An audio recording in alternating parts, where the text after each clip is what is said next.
This is going to be a quick garden update. Here's my garlic. This is all that survived the winter, the ones that were in the pots and the 5-gallon buckets. I think it was too wet for them and they just rotted out. So this is all the garlic I have for this year. It's not going to be enough for a year, but you know what? We'll deal with it. I have some onions here that I did not plant this year. They're volunteers from last year. And as you can see, they're going to seed. They're all going to seed, and I'm going to leave them to go to seed, so hopefully I can collect some seeds for next year. And they didn't bulb at the bottom, and I've been told by Becky from Large Family Homestead, no, Brooke, from Large Family Homestead, that once they go to this bulb stage, even if I cut them off, they still won't form a, once they start to make the flowers, they won't produce a bulb at the bottom, so you can either pull them up and use them as like green onions or save them for seed. And I think that's what I'm going to do, is save them for seed. Here I have planted, I don't even know what my crops are right now. This is carrots under the straw, trying to keep them moist. It rained a couple of days ago. I did water them last night. I will water them again tonight just to keep them moist. Here is feverfew. This actually overwintered, and I've cut a good bit back. This actually in the front here was taller than this, so I cut it off, I dried it, and I'm going to use it for different things like tea and tinctures and that sort of thing. I'm waiting for the flowers to come up. Hopefully I can get some flowers out of this. And there's nothing here. There is going to be calendula here. I did plant a mullein. It came up last year towards the end, and then it died out with the winter.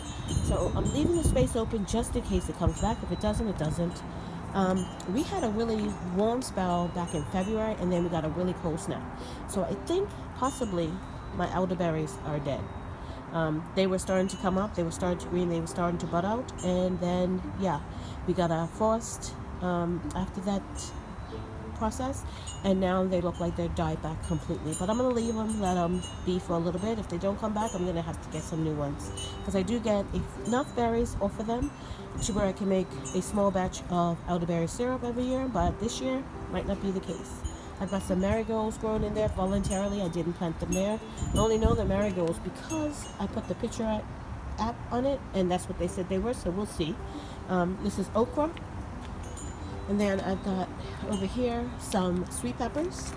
I've got my hyssop that actually overwintered beautifully, and it's come back full force. As you can see, this is in a 5-gallon bucket.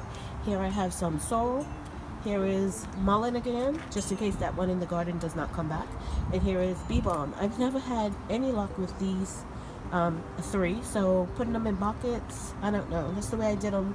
I actually did these two in the ground last year. That was over there, but they didn't come up. So I'm going to put them in buckets, see if that helps. Sorrel I actually did in a bucket last year, and I bought the wrong variety. So this one is the one I want. It's kind of like a hibiscus flower that I want to try and make sorrel tea out of. So that's why I'm growing this. So hopefully, even though this looks like a weed, I saw one that had actually had the seed on top of it. It hadn't busted off yet. So I'm leaving it just in case this is not a weed, because I'm not exactly sure what it looks like. So here I have more okra, because that's hubby's favorite. This is our favorite. Cucumbers. So all this is cucumbers. Where you see the straw, that's where it's been planted. And here are some flowers. And I think mint again has died off. This was originally planted about 6-7 years ago, and I've never reseeded it, and maybe it's time to do that.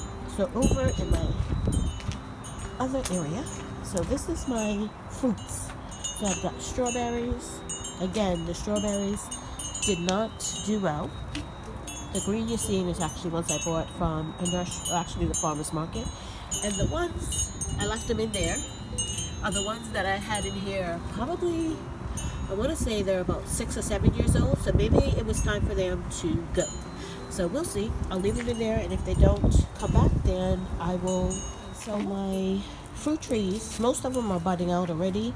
This one is, this is my Bartlett pear. There is some calendula. Here is one of the, I think this is, I want to say this is a blueberry. Raspberry, I got 2 raspberry and 2 blueberry. I think this is the raspberry. That's raspberry. This is the peach that I got from Lowe's that has all these on them. And I think they got stunted as well because they were this size, and then we got a really cold, we actually got a cold snap for like several days, and they really haven't gotten any bigger. They've got a bit redder, but they haven't gotten any bigger than what was on there. And as you can see, it's really windy today. They're about, I think about 30 or so on there, so we'll see what happens. Here is a fig that finally decided to blossom out. There's my cran apple. It had so many blossoms. It smells so good, but I don't think I'm going to get any fruit off of that actually this year. Here's a raspberry that I had previously. This is one of the ones that survived. Here is a cherry, and as you can see, it's quite leafed out. There is chamomile. Here is another one of my apples. This one is the yellow delicious apple. It's got leaves on it. There is just some more flowers. I don't even know what it is because I didn't label it. Oops. This is my other fig that hasn't done anything. This right here, I believe, is a weed because it doesn't look like the other fig leaves. So I think that's just a weed growing up in there. And okay, so my battery died. My phone, sorry about the wind, guys. It's really windy out here today, so I'm plugged up to this portable power pack to get this thing done, get it finished. So we're gonna just move along. Here are some herbs. There is another blueberry, and I just recently, when I got the other starts that I said I wasn't gonna do this year, but my starts did so poorly I had to. And this is a Maya lemon that I got from the nursery that I was at buying my other starts. Here is the other peach tree I have that's leafed out. I haven't seen any blossoms on it or no flowers on it yet, but that's okay. This one is the pink lady apple, and this had blossoms on it, as you can see. And the blossoms on these apple trees smell so good. I can't wait for a couple of years when this starts producing. This is just another one I planted, and that's zinnias. Here is my other pear, and this one did a little bit. I don't know if you can see that right there, but that's it. It hasn't done anything else. These are the two that haven't really done anything. This is the pineapple pear. Hasn't done anything, but I'm gonna wait and hopefully cross my fingers that it does do something. If not, we'll see.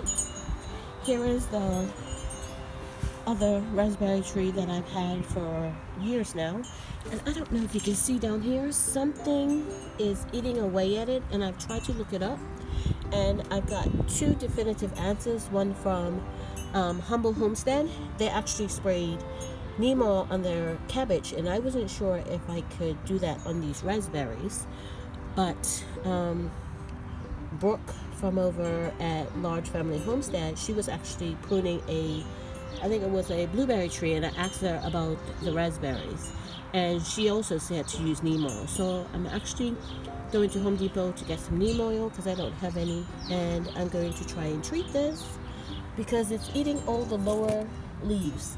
The top ones are fine, but the lower leaves are being eaten, and I don't want it to graduate up to the top leaves because this and that one way over there are the only ones I have for the raspberries. So that one over there, where you can see the little windmill fan thing, that's the other one that I had for years and years, and it's just a little piece left.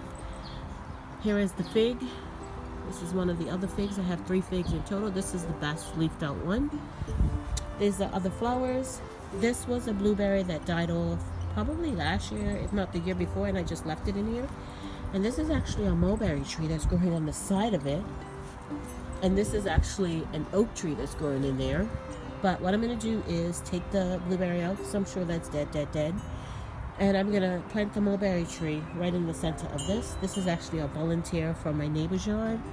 She actually just had it cut down, so we won't be getting any more mulberries. Not that the birds didn't love it, but we kind of didn't because it's right over our garden area.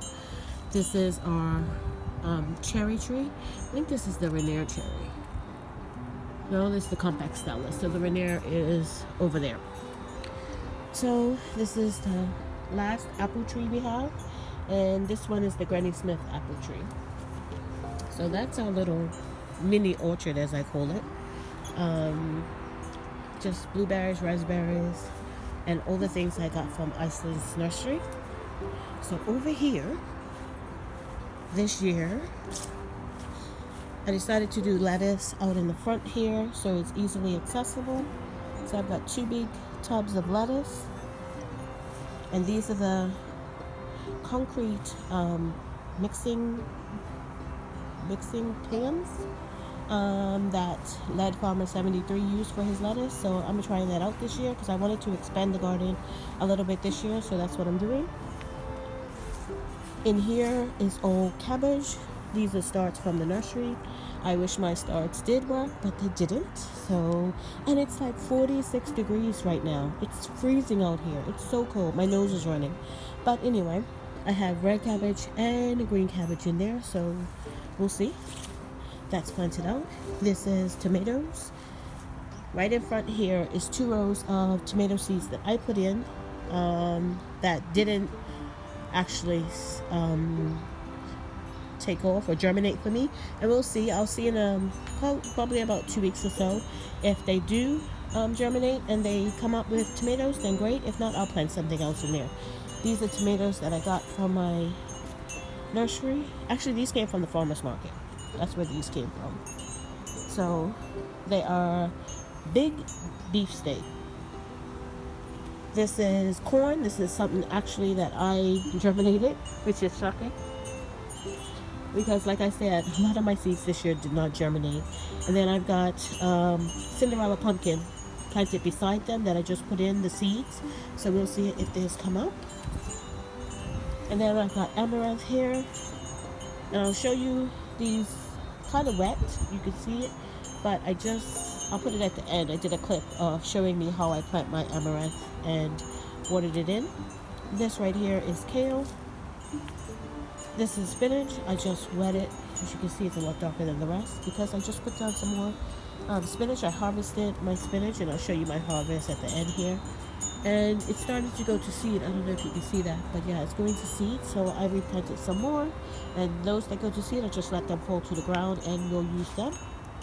There is nothing planted here at the moment. I've got this space to plant out, and I think I'm going to plant onions because, once again, my seeds did not germinate. Yep. So I'm going to get onions and I think another tomato from the farmer's market. And I'm not sure what I'm going to plant in the middle. Here is my peppers, also from the farmer's market. But these are hot peppers. There's serrano, and there is Scotch bonnet. I actually found somebody that has Scotch bonnet, and I was so excited because I actually ordered Scotch bonnet probably about 4 years ago, and they sent me 4 seeds that I paid for. I was like, wow. And none of them germinated, so I haven't tried it since. But I'm glad I found some, and hopefully these will produce a lot that I can get seeds from. This right here is mustard greens, and over here is collard greens. So we like those. And I've got some cuts here that are doing, they're dead pretty much. And these are actually peach trees. This one right here had green, it was starting to, I actually grew these from seed, and it was starting to green out. They were starting to bud out, and like I said, it got a cold snap. It was down to almost 40 degrees the other night, and yeah, those died off. So this is 2 more of those concrete mixing bowls, pans, whatever you call them. And I've got potatoes in them. That one's got potatoes. This is a volunteer kale that I'm just letting go to seed right here in the middle of the rest of my potatoes. There's 3 rows of potatoes. And that's not, I don't know if you can see the black dots on there. That's actually not something eating it, knock on wood, yet. But that's coffee. I had some helpers, and I'm like, throw it on the ground, throw it in between, and they just threw it. Yeah, whatever. But anyway, so that is the coffee. That is not the potato leaves being eaten, but yeah, I have to spray them. I'm going to spray them with the same neem oil because something likes our potatoes, but not right now. I think it's still cold for any really significant pests other than the raspberries when it got hot. You can see something's been in here eating as well, but I think that was from a while ago because this has grown up since. We had a groundhog actually come into our yard from our neighbor's shed where it likes to live, and he ate this thing down to a nib, and as you can see, he hasn't been back because we fixed that hole that it created. And yeah, this thing has been able to sprout up and start to go to seed, so I'll be saving seeds from that as well. And this is where our squash and zucchini is. Okay, so like I was saying, these are the zucchini, squash, butternut squash, and spaghetti squash in these three here. And I'm going to spin you around to the other side. Yeah, I'm not talking about that. This wall might be, yeah, a non-starter because I won't talk about that right now. But anyway, here on this side, this is where the cantaloupe, this one is honeydew melon, and this one is watermelon. And I'm growing the like individual smaller size in these ones. Yeah, that's about it. It's been so cold here that nothing is popping up right now. This is the state of my garden. The things that are popping up are like the cold, but not the warmer crops, which is unfortunate because I really want to get this started. But anyway, just a quick overview of my garden as it stands now. So it's a nice overcast day today. I'm out in the garden and I'm looking at my amaranth that I just spread out here, intertwined with grass and everything else coming up. But I can see the birds got some of the seeds, so I'm going to spread down some more. And this is basically all I do. It's nothing too complicated. These seeds actually were just stored in my garage. Yes, that in a box. And yeah, that's cobwebs, but that's not going to harm anything. And I'm going to basically just spread these down. These seeds are probably about, I want to say about 5 years old. It's from my first actual harvest of amaranth, and I put it in this box and I actually forgot about it, and I discovered it last year, put some down, and they still worked. So I'm going to put some more down this year, and that's what is growing up here from that box. And then I have this bag here that has come from subsequent years. As you can see, they're not as they haven't lost the color. This is actually last year's from this area, and that back there is probably about 2 years old or so. So I'm going to use some from here, and I'm going to use some from here. And all I'm going to do is take it in my hands like that, not a whole lot, and I'm just going to basically kind of crumple it down, sprinkle it the places where I see it needs more. And I'm trying to do like a thick layer so I can hopefully feed the birds, which they're going to come anyway. And hopefully they leave some behind. They don't get every single last seed. And that's basically how I'm going to do it. All these, if you see that, all of those little, that right there, that's the seed. And that's all you have to do to plant this. I mean, if you want perfect rows and all that, go right ahead. I'm not that. We'll take some from 2 years ago. I'm going to leave that lighter one. That's more the color that it came out of the ground. I'm going to leave that. And this is a whole lot of seeds. And I'm just going to basically sprinkle it in the bare spots. And it's coffee down that I've spread out. And this is how, you can't even see what I'm doing. This is how I'm going to do it. So that's how I'm going to spread my amaranth for planting. I've got my seeds pretty much dispersed throughout the way I wanted them. I'm just going to take my watering can and water them in. I want to do this because it's kind of windy and we are not expected to have rain for at least a couple of days. So yeah, I'll get them watered in, and that's basically it. It's like the easiest thing to plant. So this is today's garden harvest, just the spinach, and I'm probably just going to blanch this and freeze it. I have something else for dinner tonight, but it was out there and it looks like something's eating some of the leaves, so I salvaged the bigger leaves and I threw the ones that looks like they've been bug damaged, into the compost. So they will compost down and come back as fertilizer. But I think I'm just going to blanch these and put them in the freezer for a later use. Thank you so much, friends, for watching. If you haven't subscribed, please subscribe and click that notification bell to be notified when I upload videos. God bless, and remember, stay safe and keep prepping.